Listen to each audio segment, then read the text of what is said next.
Welcome back, everybody, and happy Veterans Day. And on this Veterans Day weekend, I am going to present to you a crystal, talisman, protection, whatever you want to call it, that is known as the Warrior Stone. As a thank you to all of those who have served or are currently serving, this is something that I hope you will find useful in your healing process, wherever you are in your journey, that maybe this is something that will be useful to you somewhere along the way. This is also going to be kind of a know your audience video. If you are looking at this for someone that you love, you're going to find out why. So why is it known as the Warrior Stone? So this is hematite, and you're probably most familiar with this version. This is the silver or gray metallic mirrored finish. That's the one I was looking for. Mirrored stone that you are probably the most familiar with, either in jewelry or just as looking for minerals. If you go into a shop, this is the one I feel like that you will usually find. It also comes in another version, a raw version. It's known as red hematite. You can find this polished. You can also find this out in your hiking, in your outdoor adventures, hiking, fishing, wherever. This was actually a gift from one of my teachers. I wish I could remember what national park or where she was when she got this, but I can't. But this you'll probably be more likely to find out in your travels out in the wild, which is good to know because it actually has a lot of uses, both the red and the gray. So please know that the silver, these are all interchangeable. You don't need to go out and buy all new crystals or stones. If you have any of these, or if you realize that you have a whole collection of these somewhere, or maybe your kids do because they like to collect rocks. So don't feel like you have to go out and get a whole bunch more if you need any.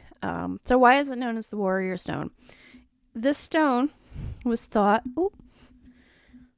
there was a very delicate balance that I had when I was setting up my set earlier, and then I had to shift stuff over, so the delicate balance was ruined.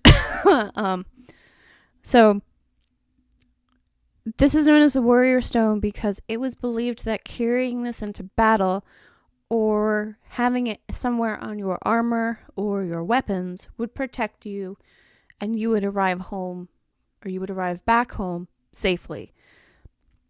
And it was believed that it would dispel negative energies. Now, another thing of note about this stone is that it is believed to heal any trauma or pain caused from past lives as a warrior. Now, some of you, your ears just picked up and go, does that mean I can go get a past life regression without any question? I mean, if you really want to, you can. But it's not necessary. Past life can also mean your past in this life. So all of us were children in a past life, in our past. In this case, there are people who were military or law enforcement in a past life. So they have since retired, they have since left, they have found a way out and are maybe doing something else. They have moved on from one job to another. They are retired and are now living their golden years doing, with their children, their families, grandchildren, whatnot. So those are past lives, meaning it is a part of their past that they have obviously since moved on from. And there are pains and traumas and events that have occurred within that past that this will help you work through. This is also a very powerful grounding stone, which is also important to note. I will go over that in a little bit as well. I'm going to detour off a little bit and explain why working with crystals for some people can be so beneficial, even because I have seen the questions, shall we say, the mockery, the joking. I mean, I get it, really. I mean, I'm sitting here telling you that this little piece of earth can help you process some of your worst issues, and I realize how ridiculous that can sound. But depending on where you are in your healing journey, maybe you've hit a point where you need something else. Maybe you're in therapy or you're in counseling and you've kind of hit a wall and you want something a little bit more. Mindfulness practices, spirituality, religion, whatever path you choose to take, maybe this will help, and we'll explain why. So now why is this little stone so storied? So this is known as the bloodstone. Yes, there is actually another crystal that is green and red that is known as bloodstone. But hematite, the name translates to bloodstone. And it's an element of iron and metal, and it's good for spiritual journeying. When found naturally, the iron content is covered in rust, which makes it look red. Well, it could also just be naturally kind of a reddish stone. So the Greek word for blood is hamia, which is how it got its name. Now the Romans would use this or the other one in jewelry, on their armor, and whatnot. And they would carry their swords, their shields, jewelry, and whatnot covered in hematite into battle. Both Roman soldiers and Native Americans would crush this up into and make like a red paint and paint themselves with it, with the blood red powder, in order to protect themselves. It was also believed that by grinding this up and wearing it, it would also be a protection. So it was believed to make warriors invulnerable and give them courage and strength. Throughout early history, hematite was also used in cave paintings. In the Middle Ages, beloved hematite had properties that could protect against evil forces and cure diseases. So this isn't just for protection in battle, it's protection against negative energy, maybe curses and whatnot. So it has a very long and storied past. The dark color was thought to be especially intimidating or protective, and hematite was also associated with the god Mars, the god of war and the battlefield. So therefore, this stone represents invincibility on all levels, physical, astral, and mental. So that's why this stone is so well loved. Now, one thing of note is that this little stone harmonizes body, mind, and soul, or body, mind, and spirit. And when you do any kind of energy work or you do any kind of mindfulness techniques, that's what you're trying to do, especially a lot of energy work. If you are working to balance body, mind, soul, to heal on a soul and an emotional level so that the body can physically heal. And this will help you with that. So this is an effective grounding stone, as I said, that removes excess energy and separates your emotions from the emotions of others. If you are an empath, or someone you love is an empath or an intuitive, this might also be good for mediums if they have a really hard time shutting down. This is a good stone to wear or carry for that express purpose. It will help you to distinguish, these are my emotions, this is someone else's emotion. So this is also a good stone for sensitives. So you don't just have to have been someone who was in the military or law enforcement or a first responder in order to use this. Anyone can use it. It has a very broad reach. And it's also very good for working through a lot of traumas, regardless of how they have occurred, I guess. There's really no delicate way to say that. Just however, because different people experience different things and different people will process things differently. So what might be traumatic to one person may not be traumatic to someone else. And then there are things that we can all collectively agree are really traumatic experiences. So, okay, due to the fact that many this is oftentimes, I'm sure you have seen this either in like science stores or whatnot. This is often magnetized as well. Hematite is also magnetic. This stone is not. Oftentimes they are not, but they can be magnetized. So you might see them sold as groups or as toys, or maybe not toys, but you kind of know what I mean, like the scientific toys. Let's see. Due to the fact that many stones are magnetic, it creates a stronger bond to the earth by rooting people in stillness and helps to bring them to the present moment. It helps to be in the mental and emotional states and of unsettling situations. So say you have someone that suffers from anxiety. This will help them to let go of some of that excess energy and help pull them into the present moment. If you have someone that's a little bit flighty, this will help to pull them into the present moment, help them focus on what's going on in the here and the now. Those generally tend to be people that are very ungrounded. I will, at some point, either here or before or later, link you to the grounding and centering video that I've done in the meditation, the fundamentals playlist. So that will kind of help you see where this is going and also give you other grounding techniques. I will also leave that for you in the description. And not sure where I'm going to put them, but I will see to it that at the very least in the description are the videos for the grounding crystals. The 2 videos that I did on grounding crystals, in case this doesn't resonate. Whoops! Throwing stuff around. In case this doesn't resonate with you, maybe you can find something else that does, or you want to mix and match things for different occurrences. Let's see.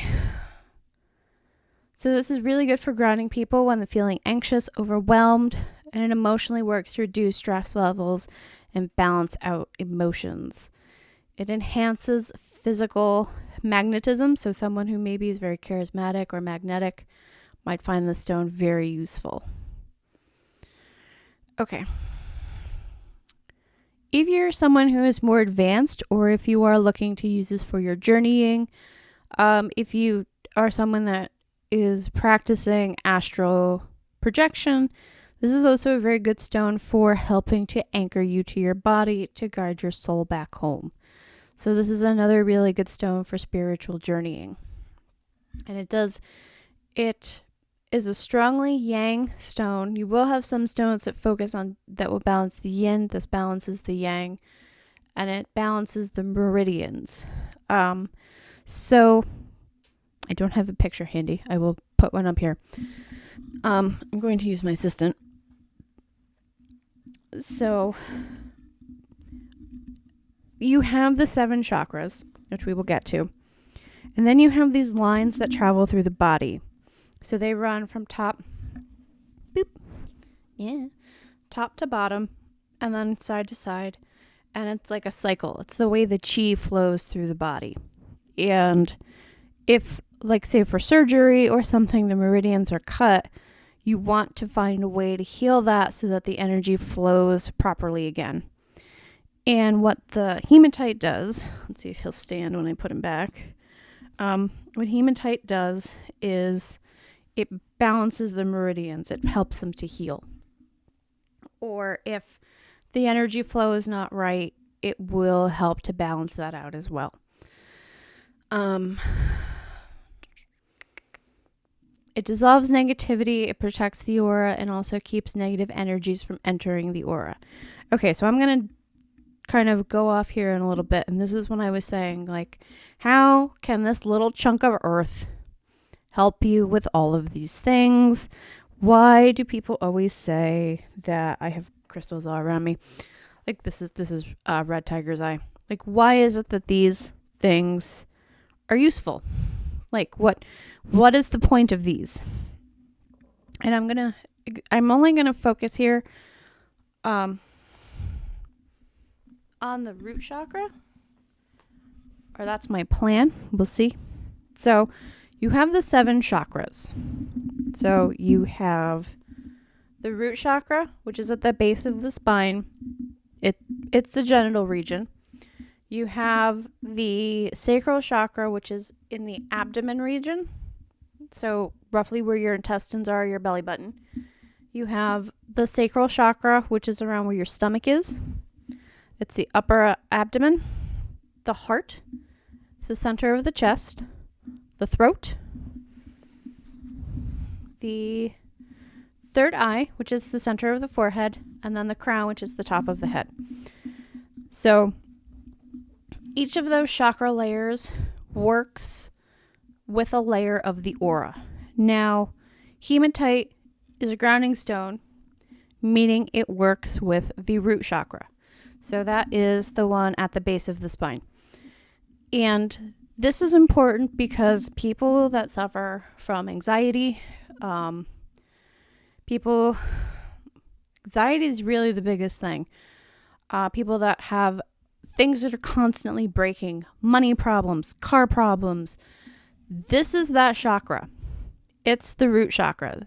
If to relate it to like Maslow's hierarchy of needs, this is the chakra that deals with stability, safety, all of those root needs. So it's linked to survival instincts, regulates our physical existence, our most basic needs. Many of the problems this stone treats, anxiety, addiction, self-esteem issues, will be rooted in the root chakra. I am going to add, though, because anxiety and depression so often go hand in hand, especially like PTSD and anxiety and depression. So it's going to be connected to the root chakra, that sense of stability, that sense of safety, the material wellness. Am I going to have enough money? I don't feel safe in my home. You're hyper vigilant. That's the root chakra. Depression is also going to be connected here to the sacral chakra, which is the sense how you identify to yourself. This is the creative center. So people that have self-esteem issues and depression, it's connected to this chakra. So it's the second chakra. So if you're going through it, you're probably going to need more than just the hematite. You're going to want something like an orange stone. The sacral chakra is generally connected to the color orange. The root chakra is generally connected to the color red.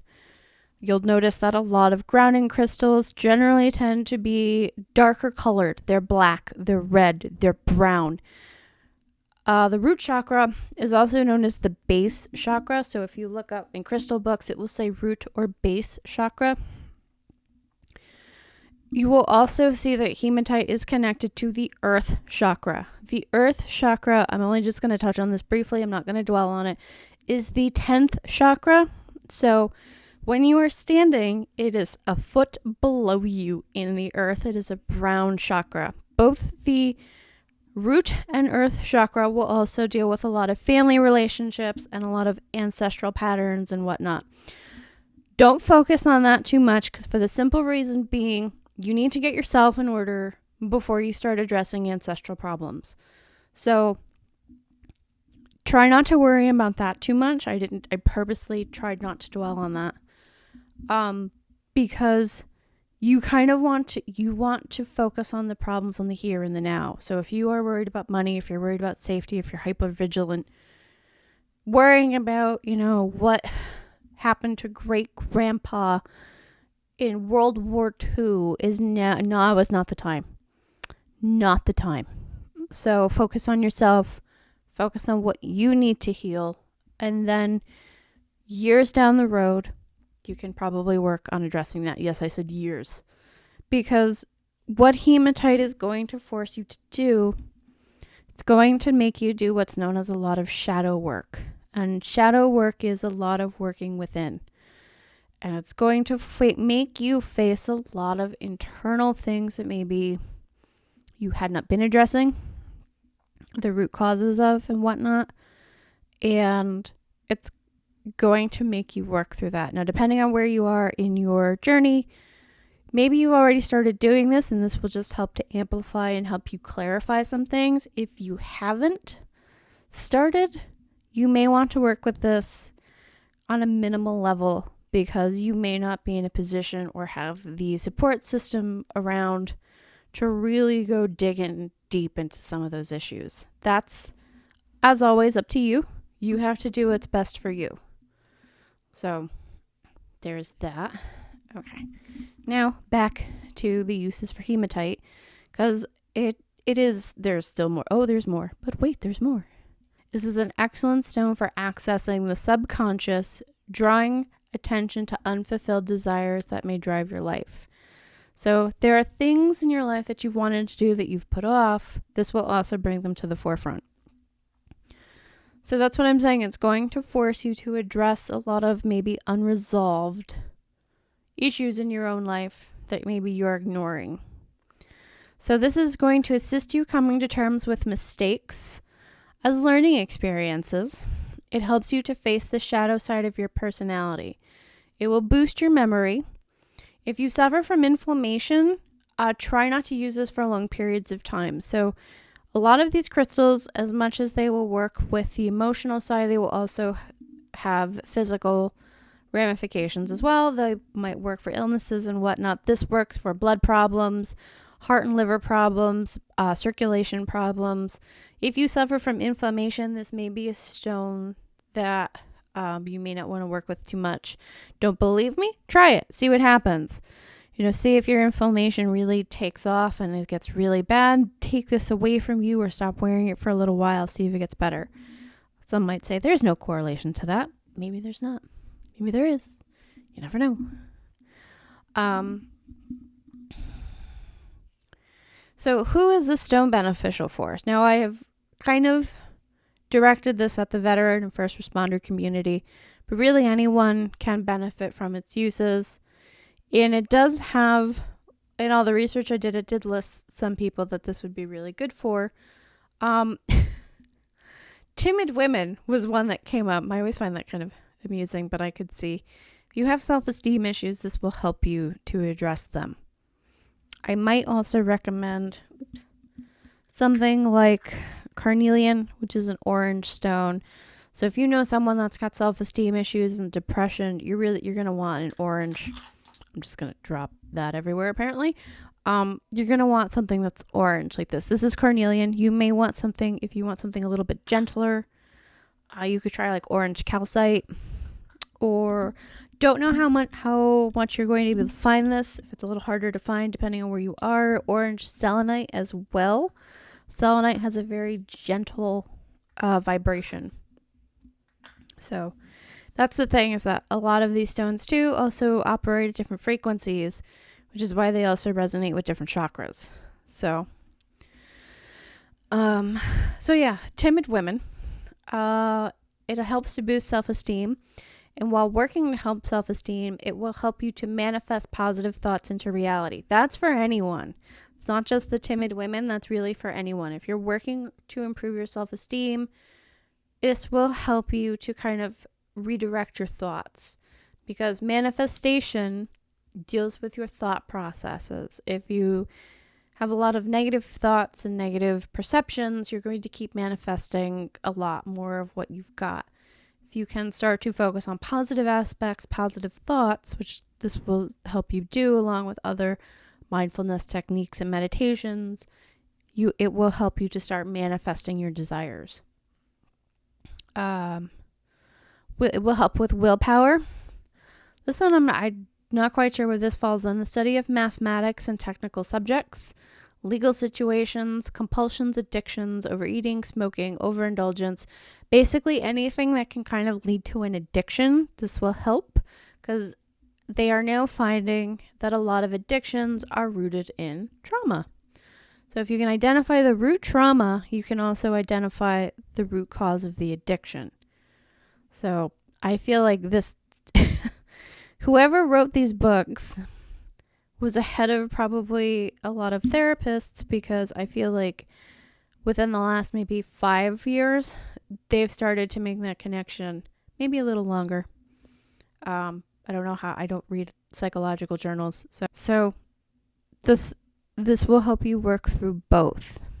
Now, obviously, in a lot of instances, in a lot of these cases, you also need to do other work as well.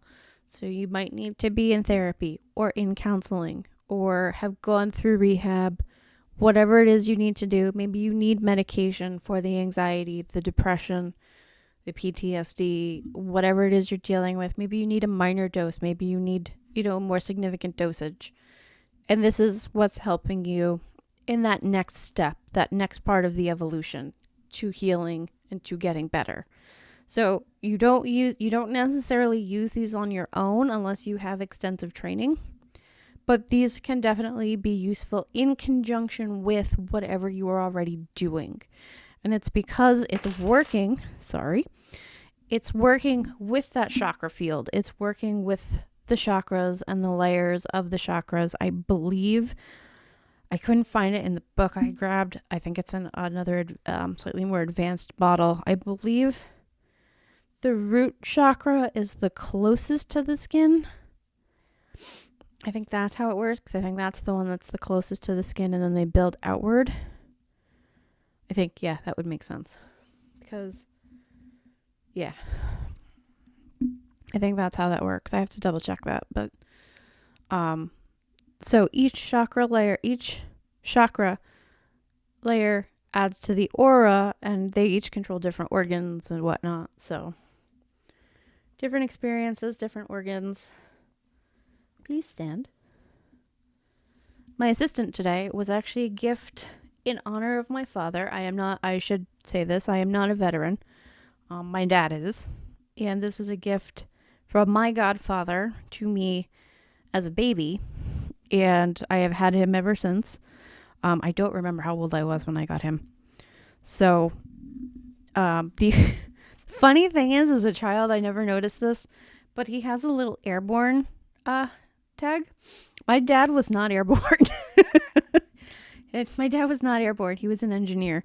So, but it's the thought that counts. So yeah, so I've had him ever since I was, I don't know, maybe 3-4 years old, maybe 2. I don't know. I just feel like it was always there. So yeah, so this is my helper today. This is in honor of my dad. So, and he's not gonna, like I said, he's been sitting up against the wall for like the last 3 days while I tried to get time to film this. Stood up whole time, no problem. I had to move things over to get them in frame. And now it's all just falling apart. Doesn't help that I keep moving him either. So what else does this work with? Where's my stone? Okay.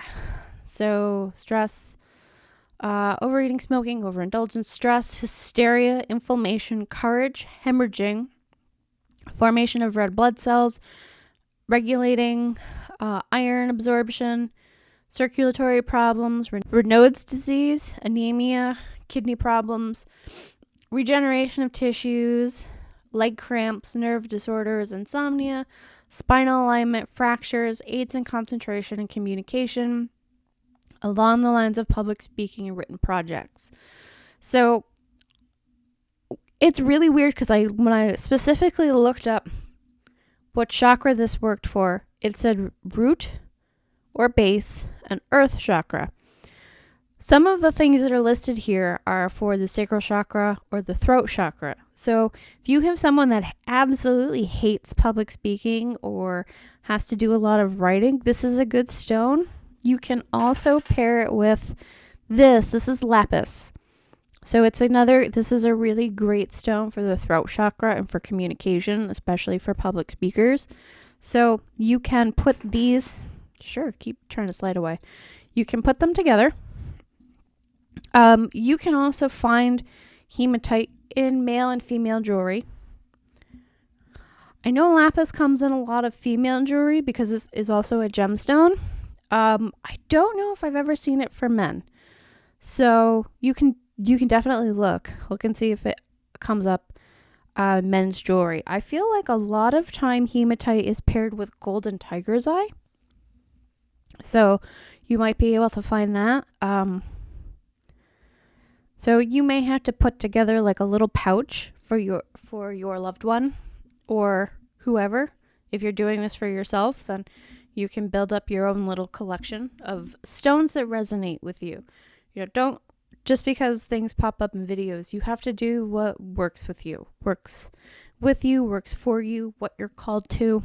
If you happen to have any of these, like if you were a kid that just happened to like rocks and then all of a sudden you start going through your collection and you're like, oh, hey, I picked that up. Oh, hey, I picked that up. You know, work with those. Work with what you have first before you go out and pick up stuff.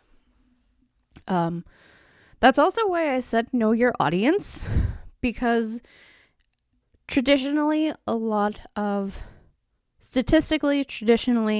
when one thinks of the veteran community, law enforcement, first responders, statistically, they are predominantly male. So if there is a man in your life that you think that you want to give this to, a father, a brother, a husband, a boyfriend, an uncle, make sure that they're not going to go, what expletive of choice here am I supposed to do with this? And then they don't end up, using it for, end up using these as one-time self-defense mechanisms by throwing them at people. Please don't do that. We do not condone that here. Tempted though you may be. So just, really make sure that you're going to give this to someone that's actually going to use it or wear the jewelry or carry it. If you've got someone, I fully appreciate that, especially law enforcement and the military. You're talking about people that have uniforms. There are even firemen. There's a lot of things that they can and cannot carry with them. You can throw this in your glove compartment of your car or in a bag or a backpack that you carry and just leave it. I've never tried this, but I would assume that this might work, is that if you want to take this and put it by a picture of your loved one, that might also work if you know that they're not going to carry it, but you want to do something to protect them anyway. You could also probably pair this with a St. Michael or St. Christopher medal, or if there's a saint or ancestor or god or goddess, whoever you work with, whatever tradition you're in, you can probably pair this with someone, in the tradition that you work with, to protect your loved one, especially if you're like, I know that they're never going to carry it. They're never going to wear it. I'm just going to do my thing off to the side. They don't have to know. It's for their own benefit. So same thing if you know you have someone who's going through an addiction issue, someone who's trying to work through trauma, someone that's suffering from PTSD and doesn't maybe know how to help themselves or isn't ready to help themselves, this might be good to keep with a photo or keep with items of theirs to kind of help them on their path. And then you can talk to their guides. Have your guides talk to their guides and be like, hey, can you kind of, nudge them where they need to go? That's another thing you can do. Because I know that there are a lot of men that might look at you and go, what is this? What am I supposed to do with this? And then there might be some that you could give like a bracelet or a necklace or a ring to, and they'd be over the moon. Be really curious to know like how many teenagers had like those hematite rings that you could get at like, I think maybe Spencer's or Hot Topic or like even Renaissance fairs, like the hematite rings. Please be mindful if you wear this as jewelry. This is a mineral, so it may break. So if you've got someone that has a particularly rough job, construction or whatnot, this may not be something they can wear all the time. So you may want to get either get this for them in a couple iterations, like plunk it in a lunchbox or a tool belt, in a pocket that's not really used, or toss it in a glove compartment. Just put it somewhere, because this will, as jewelry, this will break. It will break as a stone too. But if that happens, then it just means you have more pieces to kind of scatter around. If it's a beloved piece of jewelry, like a bracelet or a necklace, even a ring, they might feel really bad. Also, if like people that work construction wouldn't probably wear anything like that anyway, because it's a hazard. But you kind of know what I'm getting, like just the idea, what I'm getting at. This is a stone that will also help you manifest new opportunities. Okay. So when you're dealing with addictions or compulsions, it's going to bring attention to the unfulfilled desires that are driving your life. Again, you can, if you choose to work with this, you can take two crystals, and place them at the top of the spine and the base of the spine in order to facilitate spinal manipulation. It might also be to help kind of get energy flow. I've seen that. It does not specify if you need points or if any crystal will do. So that's up to you, because if you would get pointed crystals, I do have something with a point. So if you get something that's a point, what you would do is you would put one at the top of the skull like this, and then at the base of the feet, it would also be pointing away. Because what you're trying to do is you're trying to get the energy to move from the crown to the feet. So that's what you're trying to do. If you needed to go the other way, you would put it facing this way by your feet and then this way over the top of your head with the point going up.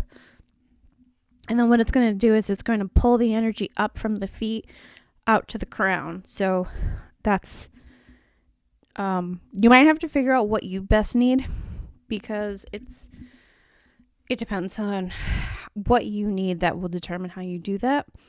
It didn't specify if you needed points or not. And so because of that, I guess you could just use something like this. Where'd my other one go? And then this, and then put one at the crown and one at the feet, and you're just good to go. You can also meditate with this. You can hold this or place this in the appropriate area for healing and calming. Hematite has the ability to draw out deep-rooted traumas, like pulling weeds that were part of your current belief system that the consciousness may miss and that you're not aware of. So this type of shadow work may be intense and overwhelming for some, but it will bring you closer to new truths. And it will help you recognize your current mental state. This level of awareness on a conscious level is actually your hidden power. This stone that represents courage and strength, helping people overcome pain and fear when facing adversity, and helps to connect to a higher realm. So that's what I meant when I said that it's going to make you do a lot of shadow work. I say this from experience. That kind of work will take years to do. And it's best that if you are going to do that work, you have someone to work with you. So not only do you need you need a good support structure, friends and family, but having a spiritual teacher, a mentor, a religious advisor, a counselor, a therapist. If you need a more specialized therapist, like a behavioral therapist or someone that specializes in trauma, a psychotherapist, this is probably a good time. The more you do this and the more you realize what you need, then that's going to lead you on that healing journey. But I would not recommend doing this alone, because if you have someone to refer to or different people you can refer to, there will be different modalities, different methods, different skills that you can acquire to help you along the way. So I would most definitely recommend that if you are going to do that kind of shadow work, or you want to do that in-depth level of internal healing, please don't do that by yourself. Unless you happen to be a trained shaman or Reiki master or something. But the odds are, if you're already trained in those, you've already started this journey. Like, you're already working through stuff. So it might be that even among trained professionals, there's another level of something that's been uncovered that, they're addressing in their own way. So for the everyman or the every woman that seeks to heal on that level, definitely make sure you have support structure in place, whether is it in the form of medical personnel or spiritual advisors, mentors and teachers and whatnot. That is something that I would recommend, or both, if you really, because again, these kind of go hand in hand depending on what you're doing and how you're doing it. You can use both. So that's also food for thought. So it can aid in the improvement of relationship dynamics between two individuals due to its ability to enhance communication skills such as understanding and empathy.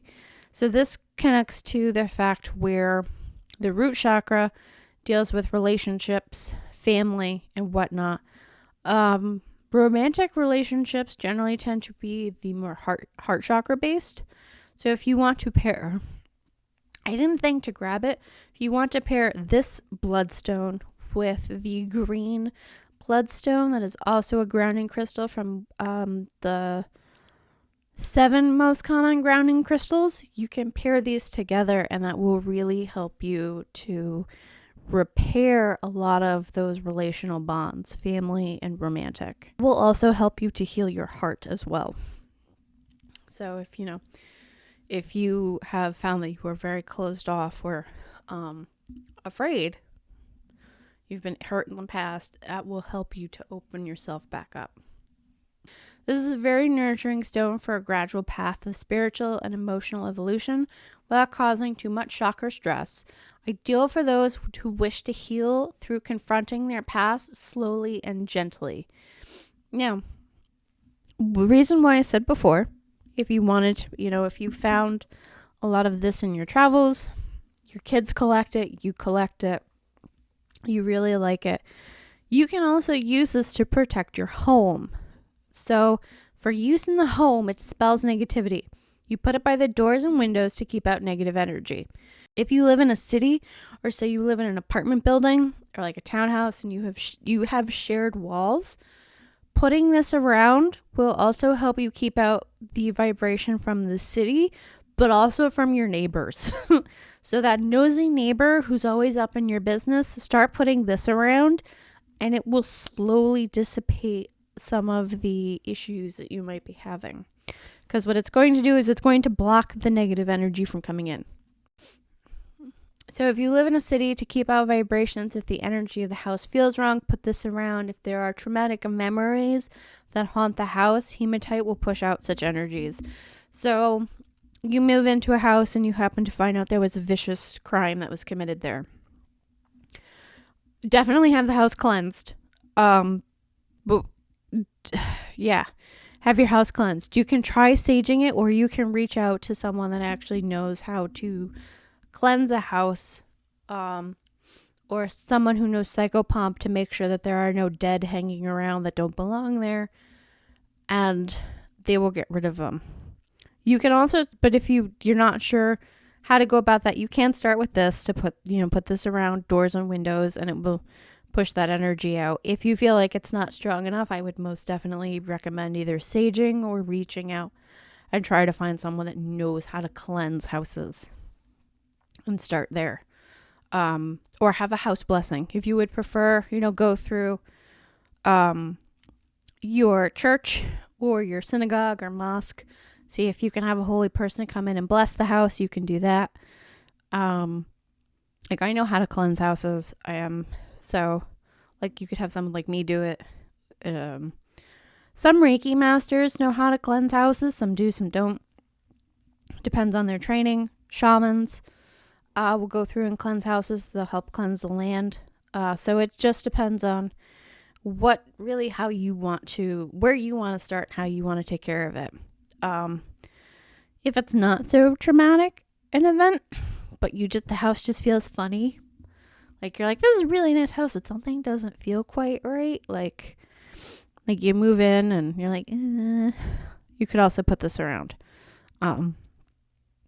So this will also help. Or if you are saging your house, you can also put this around as to amplify what the sage is already doing. Use hematite against nightmares by placing under a pillow or around a bed. It's good for insomnia brought on by anxiety. And then if you have consistent insomnia, please seek out a professional. Or if you have, anxiety as well, please seek professional help if you have not already. For relationships, it works for a spiritual and emotional perspective and is a good stone to dispel all unnecessary negative attention-seeking behavior. It helps to foster gratitude by focusing on being happy and grateful for what you have now, which is one of the healthiest things you can do. It's also, in that respect, that's also a really great manifestation technique, because you can't move forward if you're not grateful for the here and now. If you're not grateful for what's going on now, or finding things to be grateful for in the here and now, you can't move forward. So if you need that, use this little friend to help you focus on that. If you need to clean this, you can put it in the moonlight. Best way to do it. You can use sunlight, sound, visualization, or smudging. The polished variety can very briefly go into water. This one you You can probably put this in water too for very brief times, because this has been outside. It's been in the rain. I think this was found by a lake, so you can put this in water. Just be mindful, because I know when I looked on Etsy for red hematite, I did find it with quartz. So do not put that anywhere where you're going to amplify energy. So if you know you suffer from insomnia, or you know you suffer from anxiety at night, do not put red hematite and quartz in the bedroom. Instead of maybe amplifying that kind of calming energy, it could inadvertently amplify the anxiety. So anything with quartz in it, it's generally a good idea to keep out of the bedroom. If you are meditating and you're trying to, I'm not sure how it's going to work, because it could go either way. Whenever you use a quartz, a mixed stone with quartz, it could either be one of those instances where it will amplify that calming energy one day, and then if you just happen to be having a really bad day, you try to meditate with like red hematite and quartz or silver hematite and quartz, it might amplify the anxiety over that calming feeling. So just be mindful when using a mixed stone with quartz, because it will amplify something. Golden Healer's quartz, I know in and of itself, is actually one of the mixed stones that will be very calming regardless. So that in and of itself is a very calming stone. Not sure about hematite and quartz though. So I hope after all of this you're still here and that this has been helpful to you. There was a lot of information here. A lot of information. Kind of went off on a few tangents. Thank you for staying with me. If you've made it this far, it's much appreciated. Please hit the like and subscribe button. I really hope that you enjoyed this video. Thank you again for stopping by. Thank you again for staying with me through all of the tangents. And until we meet again, my friends, have a wonderful Veterans Day weekend and take care. Bye.